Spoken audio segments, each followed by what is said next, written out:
Is Donald Trump really on the Epstein tapes?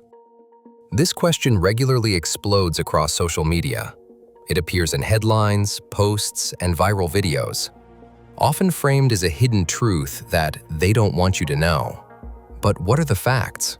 And what is fiction? First, we need to clarify something important. There are no publicly confirmed Epstein tapes that document crimes involving Donald Trump. No verified audio recordings, no released video evidence, no authenticated secret files that prove such claims. That alone already contradicts many of the most dramatic narratives online. So where does this story come from? Jeffrey Epstein was a wealthy financier who socialized with politicians, celebrities, and business leaders. Donald Trump was part of that social circle in the 1990s. They were photographed together.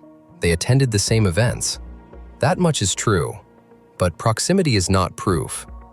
Being in the same room is not the same as committing a crime. There is also an important fact that is often omitted.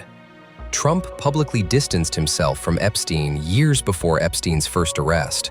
Epstein was later banned from Trump's Mar-a-Lago club. This does not make Trump innocent of everything by default, but it matters for context. Now, what about legal documents? Trump's name appears in some unsealed Epstein-related files, but so do dozens of other high-profile figures. Being mentioned in a document is not the same as being accused of a crime. Many names appear simply as contacts, witnesses, or people referenced in testimony. No criminal charges have ever been brought against Trump in connection with Epstein. No court ruling, no indictment, no conviction. That is a key distinction. So why does the rumor persist? Because Epstein has become a symbol of elite corruption, of secrecy, of justified public anger. And in that environment, facts are often replaced by assumptions. Political polarization amplifies this effect. For Trump's opponents, the accusation feels believable. For Trump's supporters, any allegation feels like a conspiracy.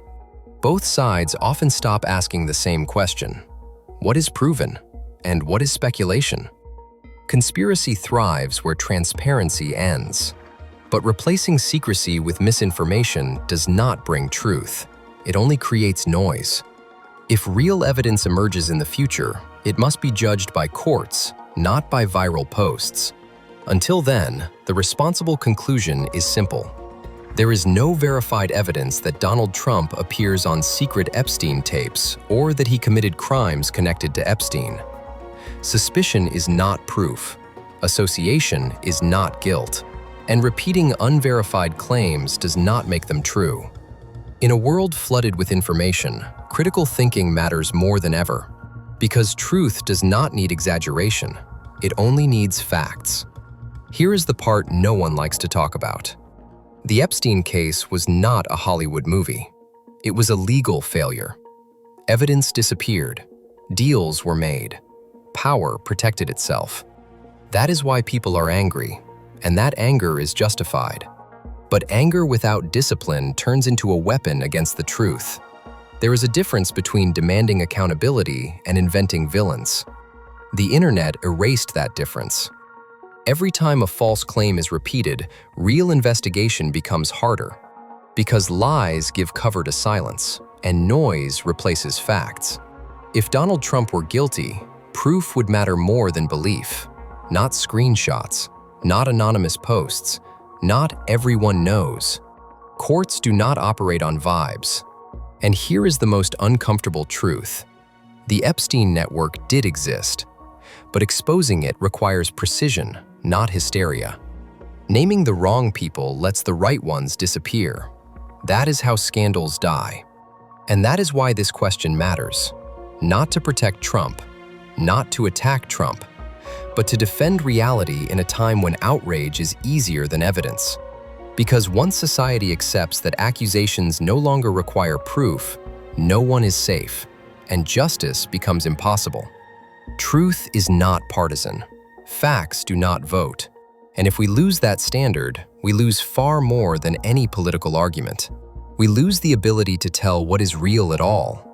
There are no Epstein tapes with Donald Trump on them. None. Zero. No verified audio. no video, no evidence hidden behind the scenes. If such tapes existed, they would be in a courtroom, not whispered about on social media. Yes, Trump knew Jeffrey Epstein. So did half of the elite class. Knowing someone is not a crime. Spreading claims without proof is not justice. It is disinformation. And disinformation does one thing very well.